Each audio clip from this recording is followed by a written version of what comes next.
네, 여러분 안녕하십니까? 바른미디어 조미돈 목사입니다. 몇 번 왔다고 그냥 나가라고 해서 나왔습니다.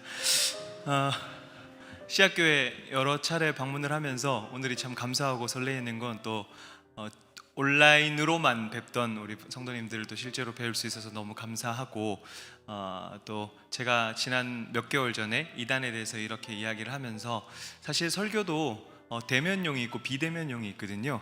오늘 비대면용으로 준비를 했는데 살짝 어떻게 해야 될지 좀 고민도 되는 어떤 그런 마음속에서 우리 성도님들과 말씀을 좀 나누게 될 것 같습니다. 어쨌든 서로 좀 온라인으로 뵀었지만 좀 익숙하다는 전제하에서 오늘도 귀한 말씀 나누었으면 좋겠습니다.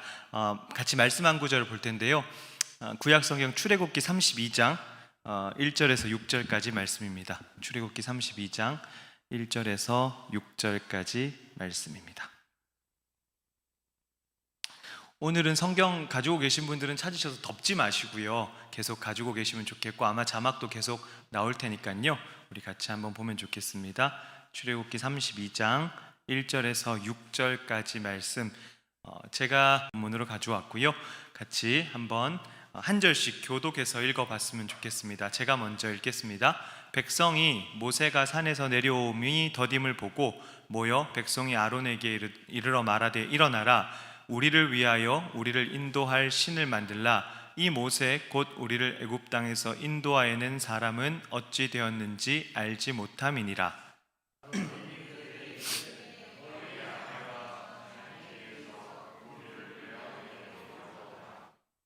모든 백성이 그 귀에서 금고리를 빼어 아론에게로 가져가매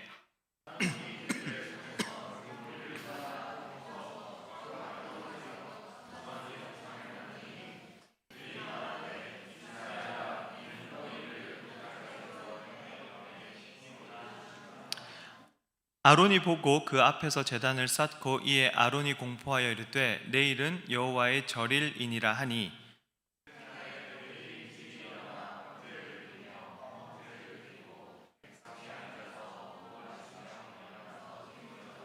아멘.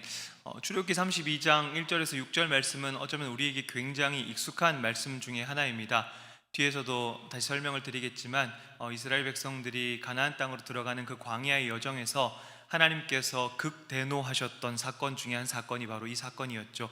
보통 우리가 노를 표현할 때 소노, 중노, 대노 뭐 이렇게 표현하고 거기서 한 단계 더 나아가서 극대노라고 표현을 하는데, 정말 하나님께서 광야에서 이스라엘 백성들을 향해서 극대노한 사건이 한 3번 정도 있었는데, 그 중에 하나가 이제 출애굽기 32장에 이스라엘 백성들이 금송아지 우상을 만든 사건을 놓고 하나님께서 많은 화를 내셨었죠.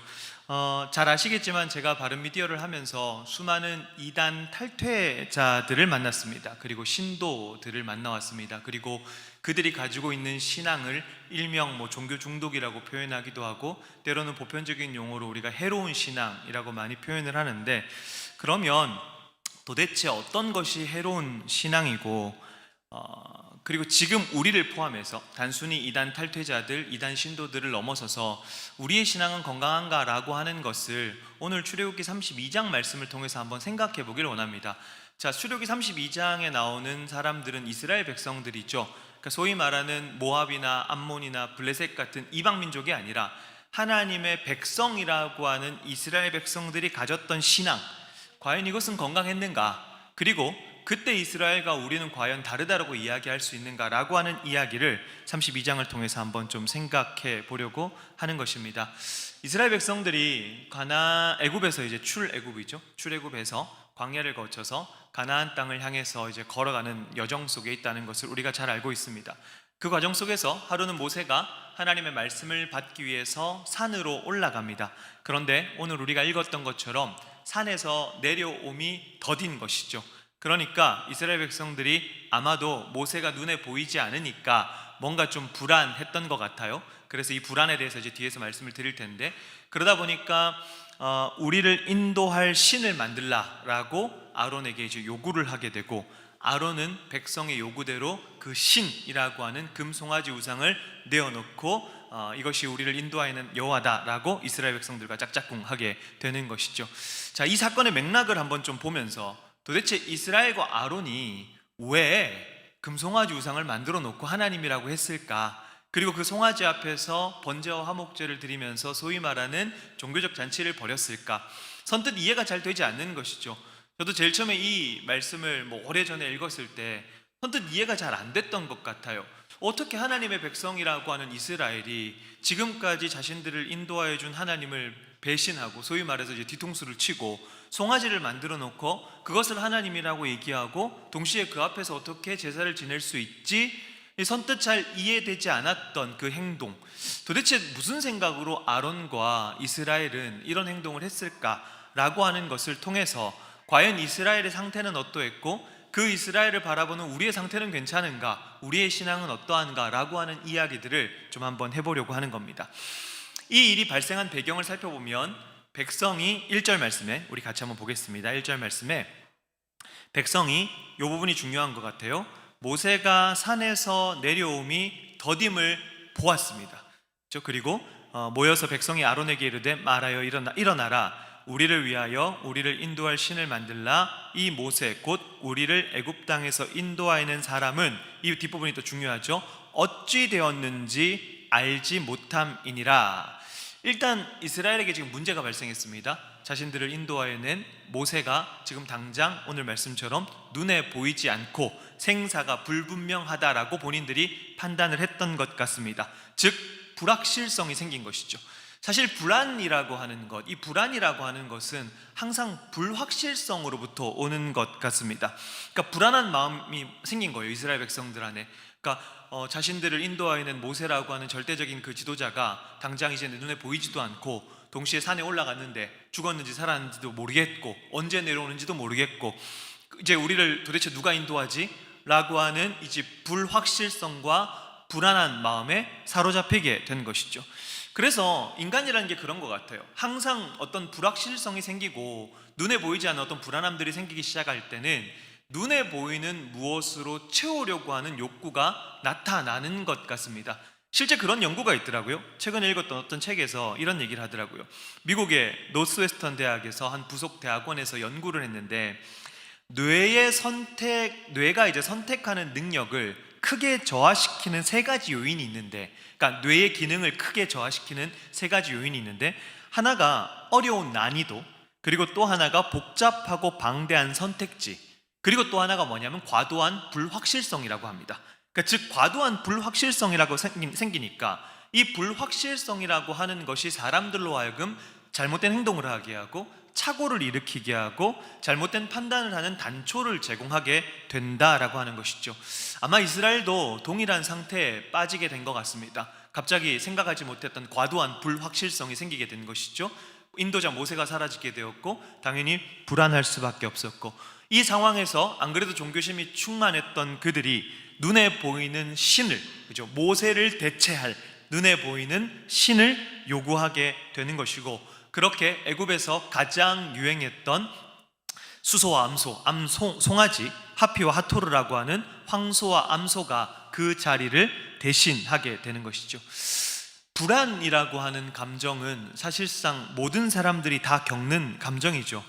그런데 이 불안이라고 하는 것을 제가 가만히 생각해보고, 또 많은 소위 말하는 해로운 신앙에 빠져있다라고 하는 이단 사이비 신도들, 탈퇴자들을 만나면서 느낀 게 뭐냐면, 이 불안이라고 하는 게 이 건강한 신앙과 해로운 신앙을 오가게 만드는 이 경계선에서 굉장히 중요한 역할을 하더라라고 하는 것을 좀 발견하게 됐습니다.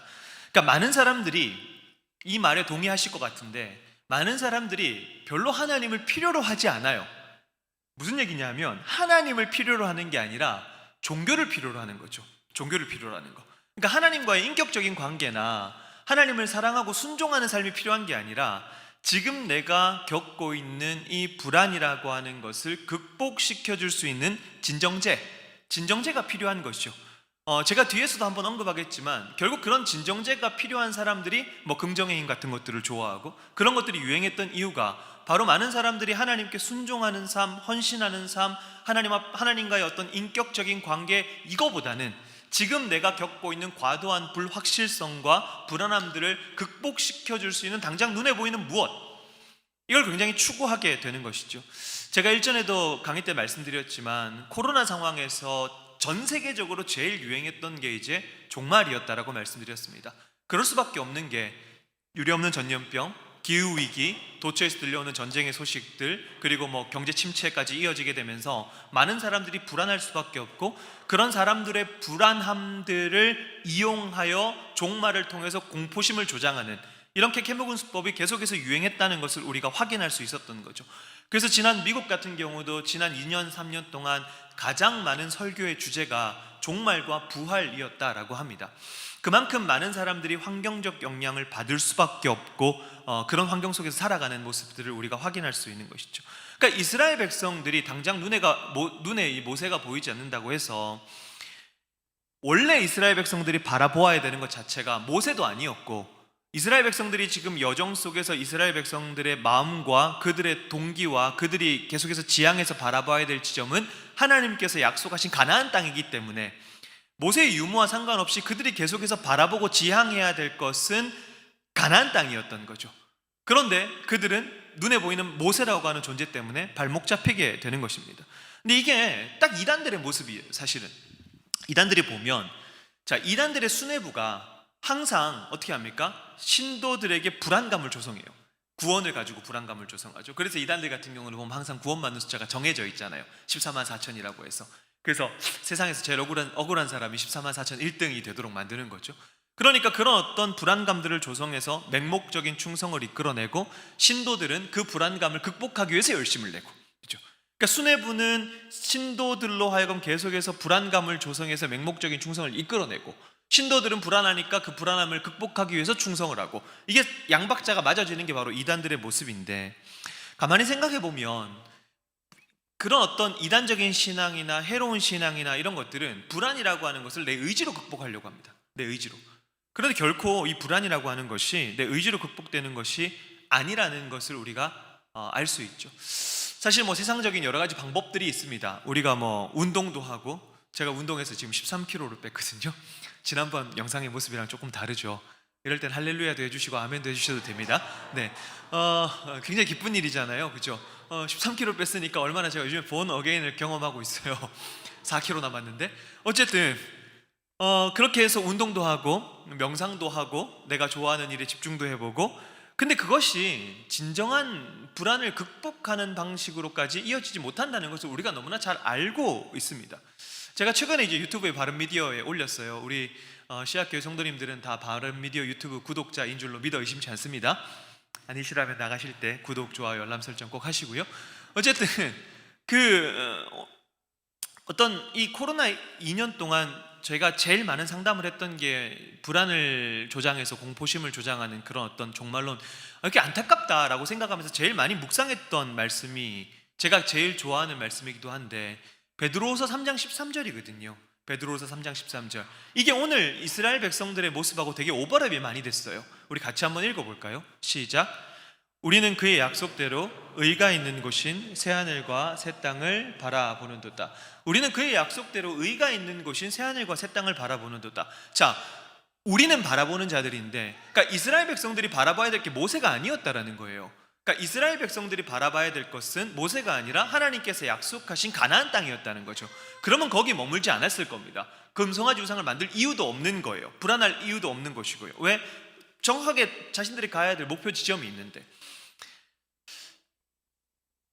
그런 어떤 목표 지향점들, 본인들이 바라봐야 될 지점들이 사라지게 되고, 우리가 뭘 바라봐야 되는가, 우리가 무엇에 목을 메었는가 라고 하는 그런 어떤 본질들이 자꾸 바뀌기 시작하니까 머무는 자들이 되는 거죠.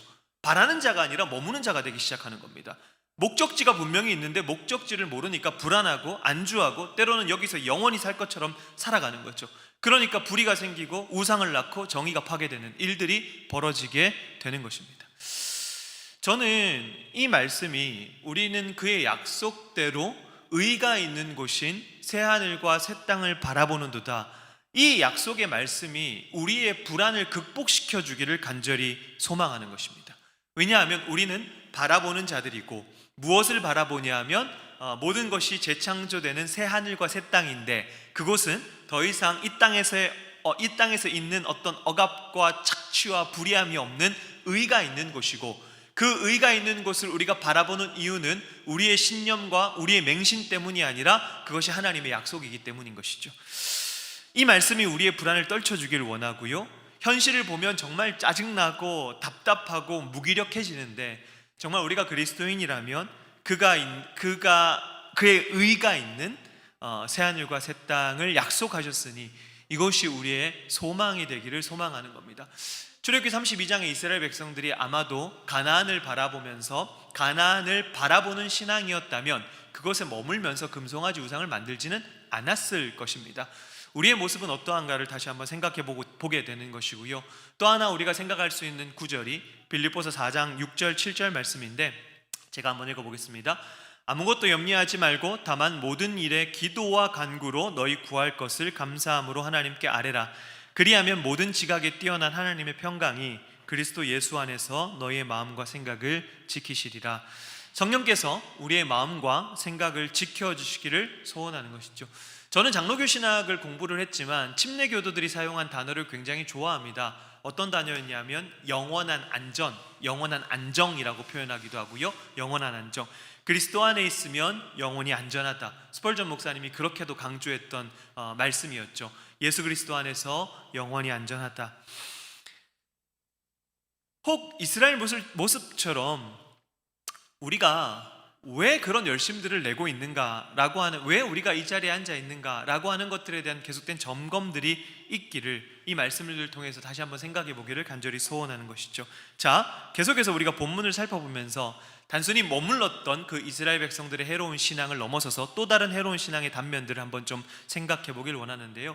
자, 우리 2절부터 6절까지인데 다시 한번 우리가 읽어봤으면 좋겠습니다. 제가 한번 천천히 이번에 읽어드릴게요. 한번 잘 보세요. 2절입니다. 아론이 그들에게 이르되 너희의 아내와 자녀의 귀에서 금고리를 빼어 내게로 가져오라. 모든 백성이 그 귀에서 금고리를 빼어 아론에게로 가져가매 아론이 그들의 손에서 금고리를 받아 부어서 조각칼로 새겨 송아지 형상을 만드니 그들이 말하되 이스라엘아 이는 너희를 애굽 땅에서 인도하여 낸 너희의 신이로다 하는지라. 아론이 보고 그 앞에서 제단을 쌓고 이에 아론이 공포하여 이르되 내일은 여호와의 절일이니라 하니 이튿날에 그들이 일찍 일어나 번제를 드리며 화목제를 드리고 백성이 앉아서 먹고 마시며 일어나서 뛰놀더라. 참 이해가 안 되는 내용들이 참 많이 있는데 우리 가만히 한번 생각해 보겠습니다. 자, 아론이 등장합니다. 백성이 등장합니다. 이 아론과 백성을 좀 나누어 가지고 이들이 어떤 사고방식을 가지고 신앙생활이라고 표현해야 될까요? 이들이 어떤 사고방식을 가지고 살아가고 있는가라고 하는 것을 한번 생각해 볼 텐데, 먼저 아론입니다. 아론은 백성의 불의한 요구에 굴복했습니다. 이해되십니까? 아론은 백성의 불의한 요구에 굴복한 사람입니다. 출애굽기 4장에 하나님께서 직접 아론을 부르시면서 뭐라고 말씀하셨냐 하면 모세가 이렇게 얘기하죠. 저는 못 갑니다. 저는 입이 둔하고 뻣뻣해서 말도 잘 못하는데, 그랬더니 하나님께서 네 형 아론이 있지 않냐? 아론이 말 잘하는 것을 내가 안다 라고 이야기하시면서 아론의 원래 직무는 뭐였냐 하면 모세의 어떤 대리인, 변호인, 그리고 모세의 입이 되는 사람이었어요. 그렇게 부르심을 받았다는 거죠. 그러니까 하나님께서 아론의 말 잘하는 걸 안다라고 했으니까 아론이 말을 얼마나 잘하는 사람이었겠습니까? 그렇죠? 근데 아론은 그런 어떤 자신의 위치 그리고 자신의 장기 이런 것들을 이용해서 백성의 요구를 막았어야 돼요. 백성이 지금 와 라고 얘기한 거예요. 이렇게 와 이렇게 한 거예요. 지금 불안하니까 막 이렇게 얘기하니까 이런 걸 가지고 야 진정해 라고 이야기를 하면서, 그죠? 이렇게 해야 되는데 신을 만들어 달라 요구하게 되니까 이 불의한 요구거든요, 분명히. 근데 이 불의한 요구를 수용하게 되는 것이죠. 그리고 심지어 4절을 보시면요, 아론이 그들의 손에서 금고리를 받아 부어서 조각칼로 새겨, 그러니까 능동적으로, 굉장히 능동적이고 기술적으로 송아지를 만들었어요. 그리고 동시에 송아지를 만들어 놓고 제단을 쌓고 여호와의 절일이라고 공포까지 해버리는 겁니다. 이런 아론의 행동에 대해서 성경은 뭐라고 평가하냐 하면 32장 25절에 이런 말씀이 있습니다. 모세가 본즉 백성이 방자하니 이는 아론이 그들을 방자하게 하여 원수에게 조롱거리가 되게 하였음이니라.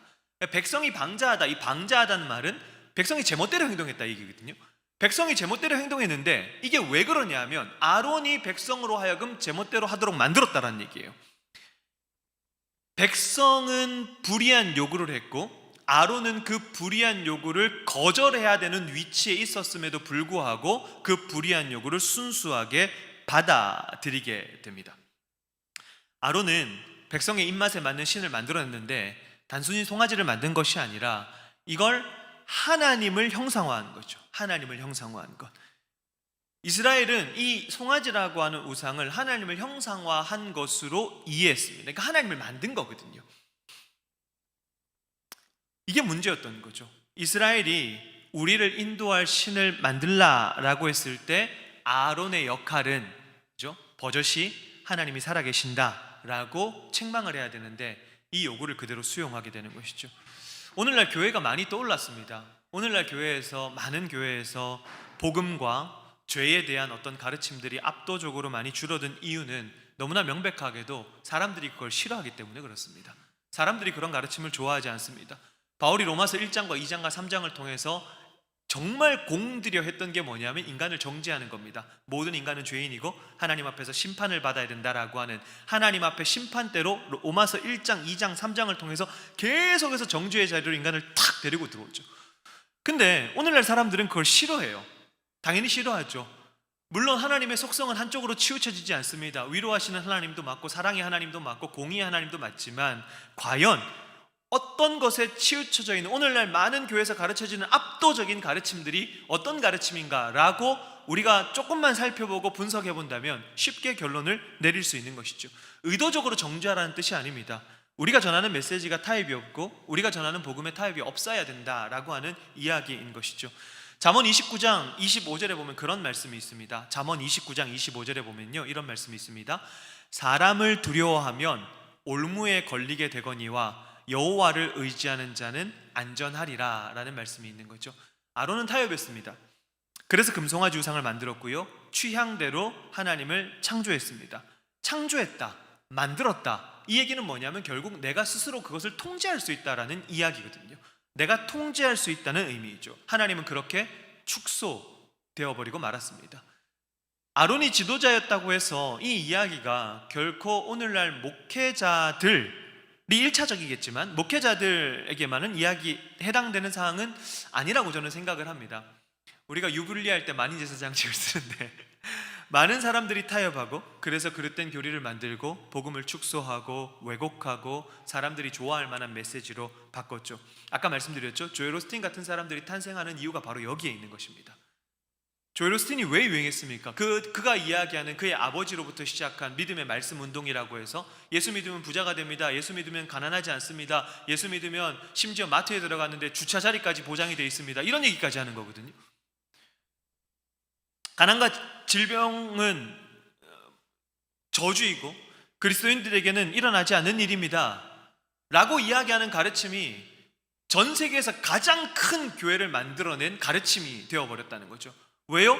아론과 같이 금송아지를 내어놓은 겁니다. 근데 사람들은 거기에 열광한 것이죠. 이게 양박자가 맞은 거예요. 누구 하나의 문제가 아니라 누군가는 그렇게 이야기를 했고 사람들이 좋아할 만한 이야기를 했고 사람들이 거기에 열광을 하게 되는 것입니다. 오늘날 이 땅에 수많은 출애굽기 32장의 아론과 같은 자들이 있다는 사실을 우리가 잊어서는 안 될 것입니다.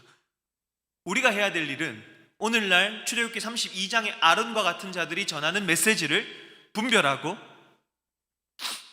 피해야 된다는 것이죠. 그리고 한 가지 더 기억해야 될 것은 출애굽기 32장의 이 아론이라고 하는 존재의 탄생의 배경에는 이걸 원한 백성들이 있었다는 사실을 기억해야 되죠. 아론의 입장에서 생각을 해봤는데 이제 백성의 입장에서 한번 생각을 해보겠습니다. 눈에 보이는 신을 요구한 건 백성인데요 아론이 불의한 요구에 타협한 것도 맞는데 일단 요구 자체를 이제 백성이 하게 되는 것이죠. 자, 3절 말씀 한번 볼게요. 3절.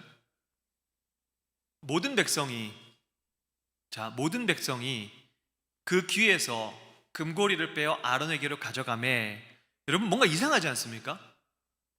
모든 백성이 그 귀에서 금고리를 빼어 아론에게로 가져갔대요. 저는 이 구절에서 굉장히 충격을 받았거든요. 왜냐하면 이게 암몬이나 블레셋이나 모압 같은 소위 말하는 이방 민족이 아니에요. 그런데 소위 말하는 하나님께 선택을 받고 애굽에서 탈출하고 소위 애굽에서 하나님께서 내리신 그 10가지 재앙을 다 목도한 가나안 땅으로 가야 되는 이 하나님의 백성, 하나님의 선택받은 선민이라고 하는 그 모든 백성이 그 귀에서 금고리를 빼어 아론에게로 가져갔어요. 왜 충격적이냐 하면 모든 하나님의 백성이 금송아지 우상을 만드는 일에 모두가 참여를 합니다. 그리고 3절, 4절, 5절, 6절로 가면서 아무도 여기에 문제제기하는 사람이 없어요. 단 한 사람도. 물론 여기서 모든이라고 얘기했을 때 이것이 뭐 이스라엘 백성들이 1000명이면 1000 이런 개념보다는 보편적으로 어떤 보편적인 집합명사로서 쓰였겠죠. 그런데 안타까운 것은 출애굽기 32장 어디를 찾아봐도 단 한 사람도 이것은 잘못되었습니다, 이것은 우상숭배입니다 라고 얘기하는 하나님의 백성 한 명이 없었다라는 사실이죠. 이게 우리를 충격적으로 만든다라는 겁니다. 이게 이방민족의 이야기가 아니라고 하는 것이죠. 이게 해로운 신앙의 특징입니다. 아무도 문제제기를 하지 않는 거죠. 제가 일전에 여러 차례 말씀드렸지만 부스라고 하는 가톨릭 신학자가 이렇게 이야기를 합니다. 해로운 신앙은 일련의 가르침을 의심 없이 무비판적으로 절대적으로 받아들이는 데서부터 시작된다. 이러한 토대 위에서 하나님의 이름으로 남용이 저질러지는 것이죠. 결국 세뇌가 발생하는 이유가 질문이 없기 때문이고, 오늘 제가 신학교에 올 때마다 이걸 읽으면서 참 너무 좋더라고요. 우리가 믿는 것을 우리는 예배하고, 이건 우리가 믿는 것을, 내가 믿고 고백하는 것이 무엇이며 도대체 성경에 하나님이 자신을 어떤 분이라고 계시하는가 끊임없이 성령의 능력을 의지하여 찾아가는 사람은 결코 금송아지 우상을 만들 이유가 없는 것이죠. 우리가 무엇을 믿고 고백하는지가 정확하지 않으면 우리 믿음의 대상 자체가 바뀔 수 있다는 사실을 우리는 반드시 기억해야 됩니다. 우리가 도대체 무엇을 믿는 자들이고 무엇을 고백하는 자들이고 이것이 정확하지 않으면 우리는 이스라엘 백성들이 금송아지를 만들었던 것처럼 우리 스스로 통제할 수 있는 우리의 이성과 우리 합리적 판단으로 가득한 하나님을 창조할 수 있는 존재가 되고 만다는 것이죠. 한국에 참 많은 이단들이 있습니다. 이단 교주들이 참 많이 있습니다. 그런데 이런 이단 교주들이 활동할 수 있는 배경은 저는 한국 교회 구조가 만들었다고 판단을 합니다. 왜냐하면 교회를 다니던 사람들이 참 많이 이단에 갔거든요. 근데 가봤는데 이 시스템이나 구조가 별로 다를 게 없는 거예요. 뭡니까? 이단들의 특징 중에 하나가 교주의 절대 권력인데, 많은 교회가 가지고 있는 목사의 어떤 절대 권력과 그 시스템 안에서 살았던 사람들, 그렇게 맹종하고 충성했던 사람들, 거기에 갔는데 그런 시스템과 이런 시스템에 그런 큰 이질적 차이가 발생하지 않는 거예요. 이게 탈퇴자들의 공통적 증언이고, 목사가 무슨 이야기를 하든 아멘하는 모습과, 그렇다고 아멘을 너무 안 하시면 안 돼요. 아멘, 아멘. 목사가 무슨 이야기를 하든 아멘하는 모습, 그죠? 이런 것들에 익숙해 있는 사람들이 이단에 가서 교주가 절대왕권을 행사하고 무슨 짓을 해도 그냥 아멘하는 것과 이게 별로 크게 이질적으로 느껴지지 않는다라는 거예요. 길들이는 그루밍, 네가 잘못했어라고 하는 가스라이팅, 그런 이단 교주들의 모습과 많은 목회자들이 보여준 모습이 크게 다르지 않다라고 하는 것이죠. 돌아가셔서 제가 언급은 안 하겠지만 여러분 잘 아실 겁니다. 11조 하지 않으면 암 걸린다라고 얘기하고, 어떤 사람은 하나님 까불지 마 이런 식으로 막 얘기하고, 근데 아멘해요. 목회자의 문제이기도 하지만 그걸 받아들이는 성도들의 문제이기도 하고요. 이것은 우리의 정체성, 우리가 개신교 너무나 잘 아시겠지만 프로테스탄트 저항하다라고 하는 우리 개신교의 정체성하고도 연관이 되어 있다는 사실을 우리는 반드시 기억해야 되는데, 안타깝게도 많은 사람들이 금고리를 빼서 아론에게 갖다 바치는 이스라엘처럼 살아가는 거죠. 뭡니까? 종교적 착취인 거죠. 금고리를 빼서 금 다 모아가지고 아론에게 갖다 바치는 이스라엘 백성들의 모습, 종교적 착취의 모습. 근데 놀라운 건 뭐냐면 그게 착취인데, 놀랍게도 이 착취가 애초에 왜 일어났냐 하면 자기들이 그렇게 해달라고 한 거예요. 자기들이 그렇게 해달라고 한 거.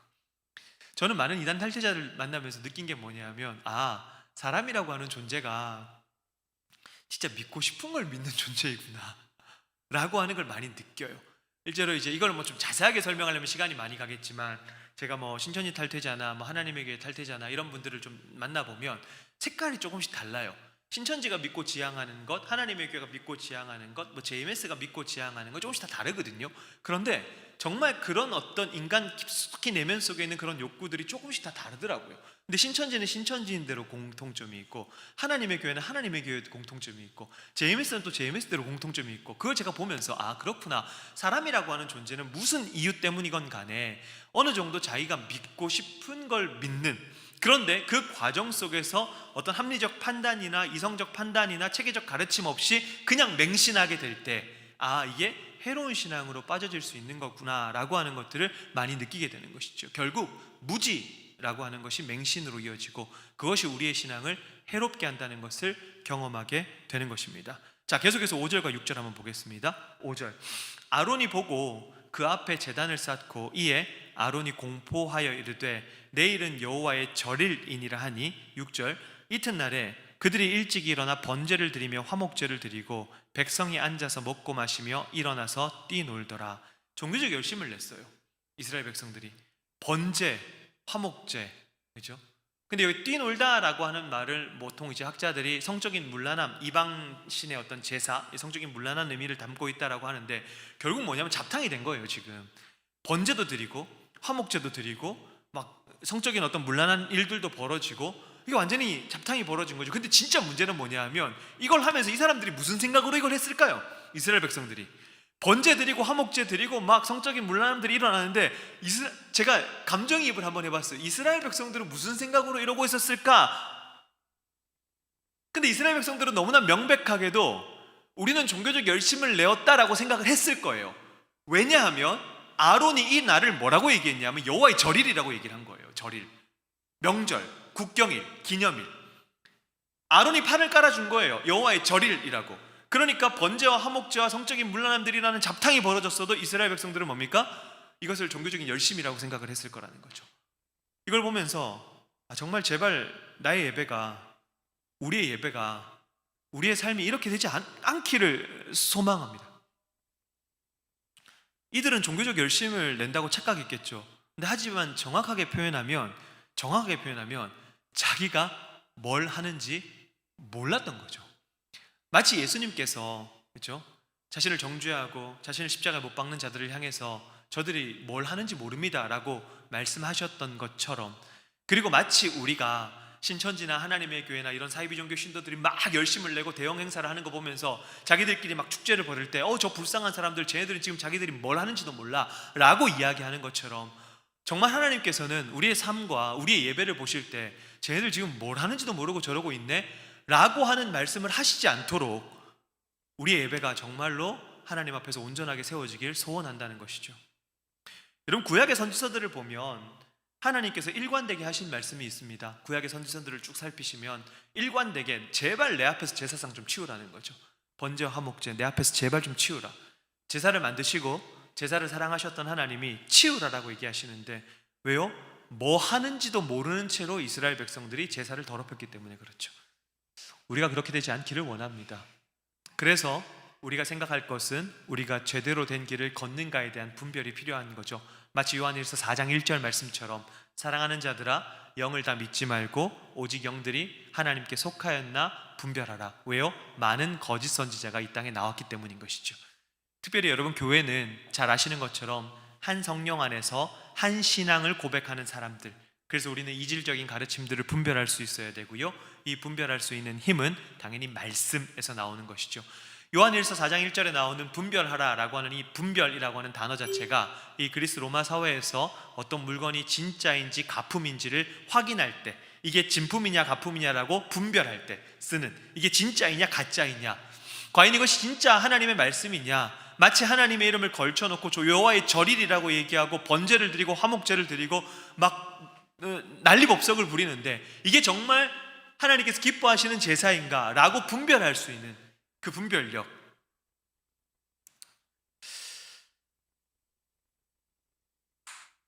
계속해서 굉장히 흥미로운 장면을 하나 제가 발견하게 됐는데요. 자, 5절 말씀 한 번 더 보겠습니다. 아론이 보고 그 앞에서 제단을 쌓고 이에 아론이 공포하여 이르되 내일은 여호와의 절일이니라 하니. 아론이 오바했어요. 지금 아론이 분명히 오바했습니다. 송아지를 지금 자기가 만든 것도 문제인데 제단을 쌓고 여호와의 절이라고 공포까지 해버린 거예요. 제가 몇 년 전에 이 구절을 읽고 되게 많이 고민을 했어요. 아니, 금송아지 만든 것까지만 하면 됐는데 왜 굳이 아론은 금송아지 만들어 놓고 이게 이스라엘 백성들이 먼저 와서 이게 여호와를 우리를 인도하여는 여호와다라고 얘기하고 자기들끼리 그냥 던져놓으면 되는데 왜 굳이 아론은 시키지도 않은 이 여호와의 절일이라는 선포까지 해버린 걸까?에 대한 고민을 되게 많이 했던 것 같아요. 근데 제가 나름대로 합리적으로 내린 결론은, 그러면서 제가 웬만한 주석을 다 찾아봤는데 그 얘기를 하질 않더라고요. 좀 조심스럽긴 하지만 제가 제 나름대로 내린 결론은, 그럼 뭐 거창한 건 아닙니다. 아마도 아론은 이런 행위를 통해서 자기가 지금까지, 그러니까 여호와의 절일이라고 공포한 이 행위를 통해서 자기가 금송아지 우상을 만든 거에 대한 정당성을 확보하려 한 것 같아요. 합리화를 시킨 거죠. 합리화를 시도한 겁니다. 그러니까 자기 합리화의 함정에 빠진 거죠. 제가 이런 결론을 내린 이유가 아론이라는 캐릭터를 가만히 살펴보니까 이 아론이라는 캐릭터 자체가 자기 방어적인 성향이 굉장히 강한 사람이었거든요. 그러니까 합리화라고 하는 것의 사전적 정의는 어떤 일을 한 뒤에 자책감이나 죄책감에서 벗어나기 위해서 그것을 정당화하는 게 합리화거든요. 어떤 일을 한 뒤에 자책감이나 죄책감에서 벗어나기 위해서 정당화하는 것이 이제 합리화인데, 자, 하나님께서 아론을 부르실 때 봐도 그렇고, 특별히 여러분 24절 한번 보세요. 되게 재밌는 구절이 있어요. 24절 32장 24절에 보면 내가 그들에게 이르기를, 이제 나중에 책망받으면서 이런 얘기예요. 금이 있는 자는 빼내라 한즉, 그들이 이스라엘 백성들이죠. 이스라엘 백성들이 그것을 내게로 가져왔기로, 그 사람들이 가져왔는데 아론은 어떻게 했습니까? 내가 불에 던졌는데 송아지가 나왔대요. 이게 여러분 말입니까 방구입니까? 내가 불에 던졌는데 송아지가 툭 튀어나왔대요. 이건 마치 제가 여러분 이 스마트폰을 집어 던졌는데 갑자기 뭡니까? 테슬라 자동차가 나온 거랑 똑같은 거예요. 말이 안 되는 이야기예요. 자기가 능동적으로 정교하게 조각해서 만들었잖아요. 그런데 불에 던졌더니 나왔다라고 핑계를 대는데 합리화예요. 합리화. 여러분, 이 합리화라고 하는 것은요, 신앙을 형성하는 데 있어서, 특별히 합리화는 해로운 신앙을 형성하는 데 있어서 정말 큰 기여를 하는 무서운 역할을 한다라고 하는 것을 너무나 많이 발견하게 됩니다. 합리화라고 하는 것은요, 내가 잘못됐다는 사실을 인정하지 않게 만듭니다. 다른 핑계거리를 찾게 만듭니다. 회개하지 못하게 만듭니다. 내가 문제가 있다는 사실을 인지하지 못하게 만듭니다. 이게 합리화죠. 그래서 중독자들이 다 합리화하잖아요. 합리화. 제가 말씀드렸던 것처럼 합리적 판단을 하지 못하고 상황을 합리화시켜버린다 그러죠. 알코올 중독자들이, 제가 예화를 들어드렸었습니다. 알코올 중독자들이 술을 마시고 다음날 알코올 중독자들이 술을 마시고 문제를 일으킵니다. 그리고 그 다음날 맨정신으로 돌아왔습니다. 문제를 만난 거죠. 그럼 알코올 중독자들이 할 수 있는 합리적 판단은 누가 봐도 술을 끊는 거예요. 왜? 더 이상 그런 문제를 벌이면 안 되니까. 그런데 중독자들은 그런 합리적 판단을 하지 못합니다. 합리화시키죠. 어떻게 해요? 나는 그럼에도 불구하고 술을 마실 수밖에 없어. 중독자들이 중독을 끊지 못하는, 합리적 판단을 하지 못하고 상황을 합리화시켜버린다라고 하는 것, 이게 중독적 사고방식인데 이게 굉장히 위험한 거죠.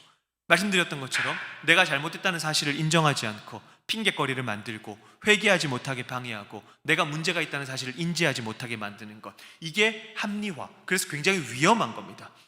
근데 여러분, 이게 우리에게도 나타나는 것이죠. 정말 저에게도, 그리고 혹시 우리 성도님들께도 이런 합리화의 모습은 없습니까? 우리 인간은 자기를 합리화시키는데 굉장히 기가 막힌 어떤 재능을 발휘하는 존재라고 생각을 하거든요. 뭐든 내가 유리한 쪽으로 해석하잖아요. 그리고 그것이 가장 적절한 판단이었어 라고 합리화시킵니다. 왜냐하면 여전히 우리는 우리를 사랑하는 중독으로부터 벗어나지 못했기 때문에 그런 것이죠. 중독이거든요. 나는 너를 너무나 사랑해요. 그래서 내가 가장 합리적 판단을 했어, 내가 유리한 쪽으로 해석하고 그게 제일 적절한 것이었어 라고 우리의 문제를 덮어버립니다. 이것이 합리화이죠. 송아지 앞에서 제단을 쌓고 이것이 여호와의 절일이라고 합리화한 아론이 말했다, 여호와의 절일이라고 라고 정당성을 획득해서 그 앞에서 부정한 종교적 잔치를 벌인 백성이죠. 이런 사고방식으로 성경을 해석하고 종교적 정당성을 부여하고 내 욕망을 합리화해서 정의와 공의를 가려버리는 신앙이라고 말할 수 없는 그런 종교생활, 이것이 과연 우리와 무관한 것인가? 라고 하는 반성이 오늘 출애굽기 32장을 통해서 우리 가운데 있어야 될 줄로 생각하는 것입니다. 우리는 우리 스스로 합리적이다 라고 하는 이 이야기에 속아서 점차 하나님을 왜곡하고 하나님을 만들어내기도 합니다. 그래서 우리를 창조하신 하나님이 어느 순간 우리가 만들어낸 피조된 하나님이 되는 것이죠. 우리의 신앙이 해로운 신앙이 아닌 건강한 신앙을 영위하기 위해서 끊임없이 우리의 삶의 동기와 우리 신앙의 동기들을 점검하고 또 내가 믿고 고백하는 것은 무엇인가 라고 확인하고 그 동기와 그 고백이 우리의 삶을 어떻게 변화시켜 나가는가 라고 하는 것을 확인할 때 우리가 해로운 신앙에 빠지지 않을 수 있겠다라고 하는 생각을 해보게 되는 것이죠. 오늘 우리는 이스라엘 백성들의 모습을 보면서 혹 이들이 가졌던 분명한 해로운 신앙이 나에게는 없는가라고 하는 것에 대해서 생각해 보았습니다. 아무쪼록 우리의 신앙이 날마다 하나님께서 기뻐하시는 신앙으로 채워지시길, 늘 그렇게 바울의 표현대로 두렵고 떨림으로 우리의 구원을 이루어 나갈 수 있는 저와 여러분이 되기를 간절히 소망합니다. 기도하겠습니다. 하나님, 출애굽기 32장의 이스라엘 백성들의 모습을 몇 가지로 나누어서 보았습니다. 혹시 그런 어떤 몇 가지 모습들이 신앙생활을 한다고 하는 우리 가운데 없는지 다시 한번 생각해 보게 됩니다. 하나님, 우리의 연약함과 우리의 부족함 주께서 아시오니 늘 항상 성령께서 우리를 붙들어 주시고 우리가 바른 길로 걸어갈 수 있도록 우리를 인도하여 주시옵소서. 늘 항상 깨어서 기도하며 또 성령을 구하고 바른 말씀 안에서 분별하면서 살아갈 수 있도록 우리를 붙들어 주시옵소서. 주변의 수많은 것들이 우리를 미혹하고 우리를 넘어뜨리기 위해서 다가옵니다. 승리하면서 살아갈 수 있도록 우리의 삶을 인도하여 주시옵소서. 감사드리며 예수님의 이름으로 기도하옵나이다. 아멘.